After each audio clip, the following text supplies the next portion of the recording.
Have you ever started a new game and wondered, what does it all mean? What do all the choices mean? What can I do? How do I make the best choice? How do I make the characters the way I want so I'll be happy with them throughout the years and I won't have to second guess my choices? Well, if you've wondered that about Elder Scrolls Online, then stay tuned because we're going to go in depth on what each and every one of the races do, what the factions mean, and how it applies to the game itself.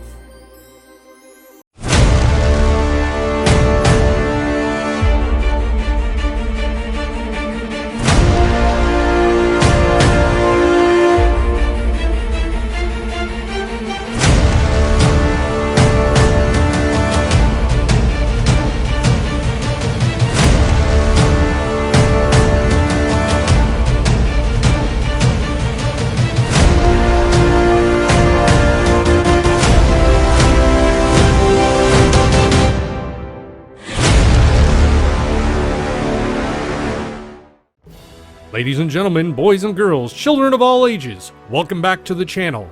G.I. Joe here. Today we're continuing our series on everything you could possibly want to know about Elder Scrolls Online. Today's video is on the different races and factions in Tamriel. We'll go over what makes each race unique, and also list which races are best suited for each role in the Elder Scrolls Online, as well as what factions are, and why are they important. Let's get started. The first race of the Daggerfall Covenant that we'll talk about are the Britons. Britons have a heavy focus on magicka, and thus make very good magicka-based DPS or healers. The cost reduction of magicka abilities, in combination with the magicka recovery, gives them excellent sustain, allowing them to DPS or heal longer before needing a potion or heavy attack to regain the magicka.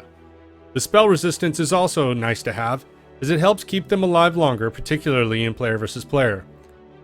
The Britons excel at magicka DPS and healing. So let's take a look at the passives. Opportunistic. Increases your experience gain with light armor skill by 15%, and increase your alliance points gained by 1%. The Gift of Magnus. This has 3 ranks, and it increases your max magicka by 600, 1200, and 2000 respectively for each point in there. Spell Attunement. Increases your spell resistance by 2310. This effect is doubling if you're affected with a chilled, burning, or concussed status effect. And you increase your magic recovery by 130. Again, you can put 3 points into Spell Attunement. And 3 points into Magicka Mastery. Reduces the cost of your magic abilities by 7% at rank 3. The next race we're going to talk about are the Red Guards. The Red Guards have a substantial focus on the use of weapons, and have a reduced cost when using them. This, combined with the max stamina and stamina restoration via attacks, makes them perfect for a stamina DPS role or even a tank. Additionally, the snare effectiveness reduction is excellent if you plan to play a werewolf, as snares are really their Achilles heel. Their passives include the Wayfarer passive. Increases your experience gain with the one hand and shield skill line by 15%, and increases the duration of any eaten food by 15 minutes.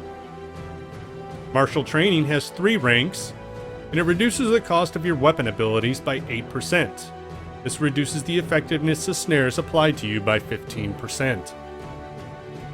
Conditioning also has 3 ranks, and increases your max stamina by 600, 1200, and 2000 at rank 3.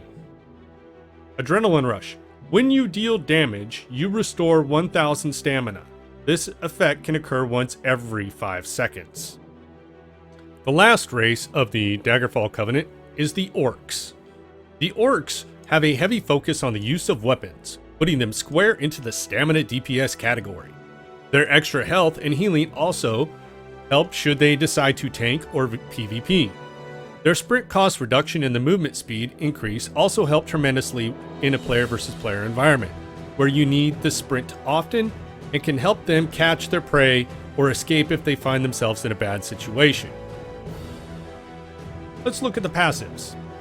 Craftsman increases your experience gain with heavy armor skill line by 15%. and increases your crafting inspiration gain by 10%. Brani has 3 ranks. It increases your max stamina by 333, 666, and 1000 at rank 3. Unflinching Rage increases your max health by 333, 666, and 1000 at rank 3. But when you deal damage, you heal for 2000 health, and this can occur once every 4 seconds. Swift Warrior increases your weapon and spell damage by 258 at rank 3, and reduces the cost of sprint by 12%, and increase the movement speed bonus of sprint by 10%. The first race of the Ebonheart Pact we're going to talk about are the Nords. Nords are very tough to kill and should be considered for those who want to tank as their primary role, or for those who wish to PvP, as extra physical and spell resistance goes a long way in both of these cases. The increased ultimate generation is also ideal for both of these, since ultimate abilities often determine the victor in Cyrodiil, and it can really improve your effectiveness in group content. The Reveler passive increases your experience gain with the two-handed skill line by 15%. It also increases the duration of any consumed drink by 15 minutes. Resist Frost has 3 ranks, and increases your max health by 1000 and frost resistance by 4620 at rank 3. Stalwart increases your max stamina by 1500, and when you take damage you gain 5 ultimate. This effect can occur once every 10 seconds. And Rugged increases your physical and spell resistance by 2600 at rank 3. Next up is the Dunmer, or the Dark Elf. The Dark Elves are an interesting race because they are equally good at stamina and magicka rolls, making them the great choice for those who are not certain just how they wish to play their character. In addition, they are ideal for those wishing to take the Vampirism skill line, as the extra flame resistance will help offset some of the weakness to the fire-based attacks. This race is one of the hybrid races. The Ashlander passive increases your experience gain with a dual wield skill line by 15%, and reduces the damage taken from environmental lava by 50%. Dynamic increases your max magicka and max stamina by 1910 at rank 3. Resist Flame increases your flame resistance by 4620 at rank 3. Ruination increases your weapon and spell damage by 258 at rank 3. The last race of the Ebonheart Pact are the Argonians. Argonians are the support race, and make ideal healers and tanks because of their healing done and their health increase, and their ability to gain many resources when they consume a potion. These same passives allow them to be one of the best PvP races in the game, since all of these things are useful in Cyrodiil, tanking or not. The Amphibian passive increases your experience gain with the Restoration Staff by 15%, and increases your swimming speed by 50%. The Life Mender increases your healing done by 6% at rank 3. The Argonian Resistance increases your max health by 1000 and your disease and poison resistance by 2310 at rank 3. And Resourceful increases your max magicka and max stamina by 1000, and when you drink a potion you restore 3125 health, magicka, and stamina at rank 3. The first race we're going to look at for the ALDMERI Dominion is the Altmer, or the High Elves. The High Elves are attuned to the magicka side of things rather than the stamina, because they get a increase to max magicka and spell damage. That makes them ideal for magicka DPS or healers. The Highborn passive increases their experience gain with the Destruction Staff skill line by 15%, and increases the experience gained by 1%. The spell Recharge has 3 ranks. When you activate an ability, you restore 625 magicka or stamina based upon whichever is lowest. This effect can occur once every 6 seconds. And when you are using an ability with a channel or a cast time, you take 5% less damage. This includes heavy attacks from lightning staff. Cirbane's Boon increases your max magicka by 2000 at rank 3. And Elemental Talent increases your weapon and spell damage by 258 at rank 3. Next up is the Bosmer, or the Wood Elves. Wood Elves are more inclined to be stamina-based characters, and ones that incorporate some amount of stealth into their gameplay. This means they will use some combination of martial weapons, like bows, swords, and daggers. Stealth is not particularly useful in PvE content outside of questing, but it is useful in PvP. And though max stamina is good for tanking, stamina recovery is not, because stamina recovery ceases while blocking, which tanks do constantly. These bonuses place the Wood Elves squarely into the stamina DPS category without much flexibility. The Acrobat passive increases your experience gain with the bow skill line by 15%, and you decrease your fall damage taken by 10%. The Hunter's Eye increases your stealth detection radius by 3 meters. It also increases your movement speed by 5%, and your physical and spell penetration by 950 at rank 3. Giffrey's Courage increases your stamina recovery by 258 at rank 3. And Resist Affliction increases your max stamina by 2000 and your disease and poison resistance by 2310 at rank 3.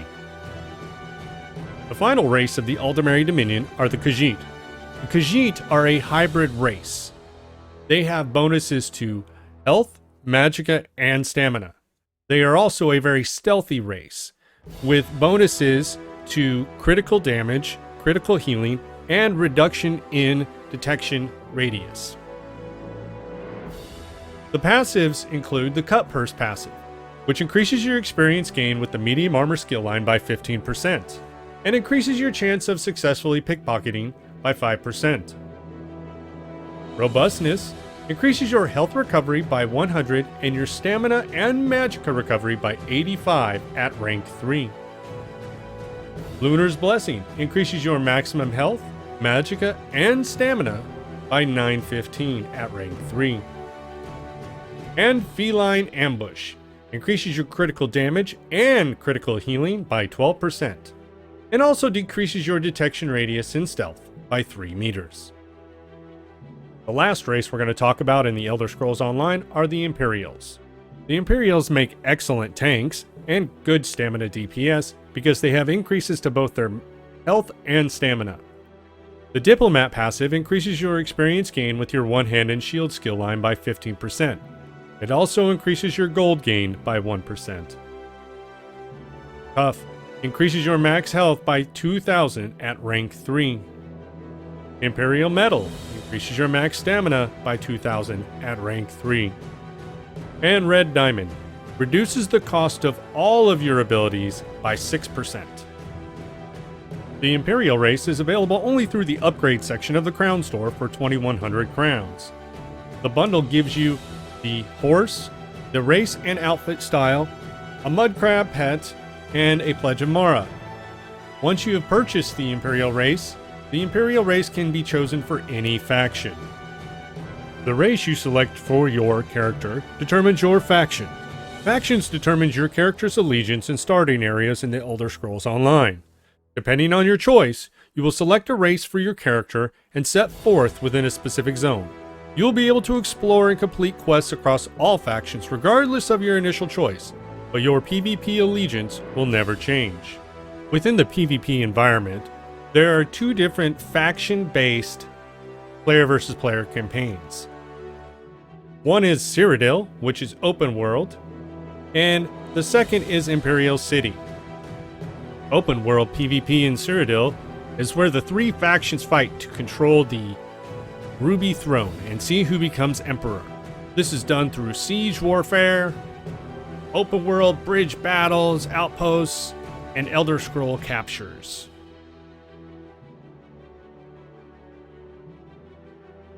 The Imperial City campaign is PvP without the siege warfare. You start out in the sewers of your respective faction. Each faction has a base within the sewers, and they all meet up together where you can all go and fight.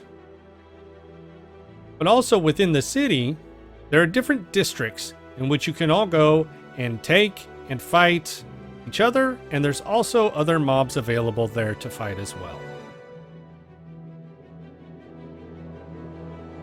It's important to choose your race carefully. However, if you find that you do not like the race you are playing, you can purchase a race change token for 3,000 crowns in the upgrade section of the crown store. Note, players cannot change to any race they do not own, so you cannot change to an Imperial if you have not bought it. And similarly, players who did not own the Any Race, Any Alliance upgrade cannot change to a race disallowed by their alliance. So if you are in either a red, blue, or yellow faction, you may only race change to one of those specific factions' races. However, under the special offers in the crown store for $2,000, you can, or 2,000 crowns, you can purchase the Any Race, Any Alliance bundle. I highly recommend this because you can then race change or pick any race for any alliance that you want. If you like to play the cats, the Khajiit, but you don't want to be in yellow, then you can choose to make a Khajiit in red or blue, whichever is your approved faction. Otherwise, in order to do that, change factions, you will actually have to buy an alliance change token, which is 2,500 crowns. This allows you to take the specific character you want and change them from ALDMERI Dominion to EBONHEART Pact or to DAGGERFALL Covenant, or vice versa. You can change them once between the different factions. If you want to change them again, you would have to buy another token as well. Well, that concludes today's video. Hopefully you all took something from that to help you make the best of your experiences in the Elder Scrolls Online. Don't forget to heavy attack that subscribe button on YouTube and bash that notification bell. Be sure to leave a like and a comment below. You can always follow me on Facebook, Instagram, Twitter, and Twitch. Be safe, have fun, and remember, wherever you go, adventure awaits.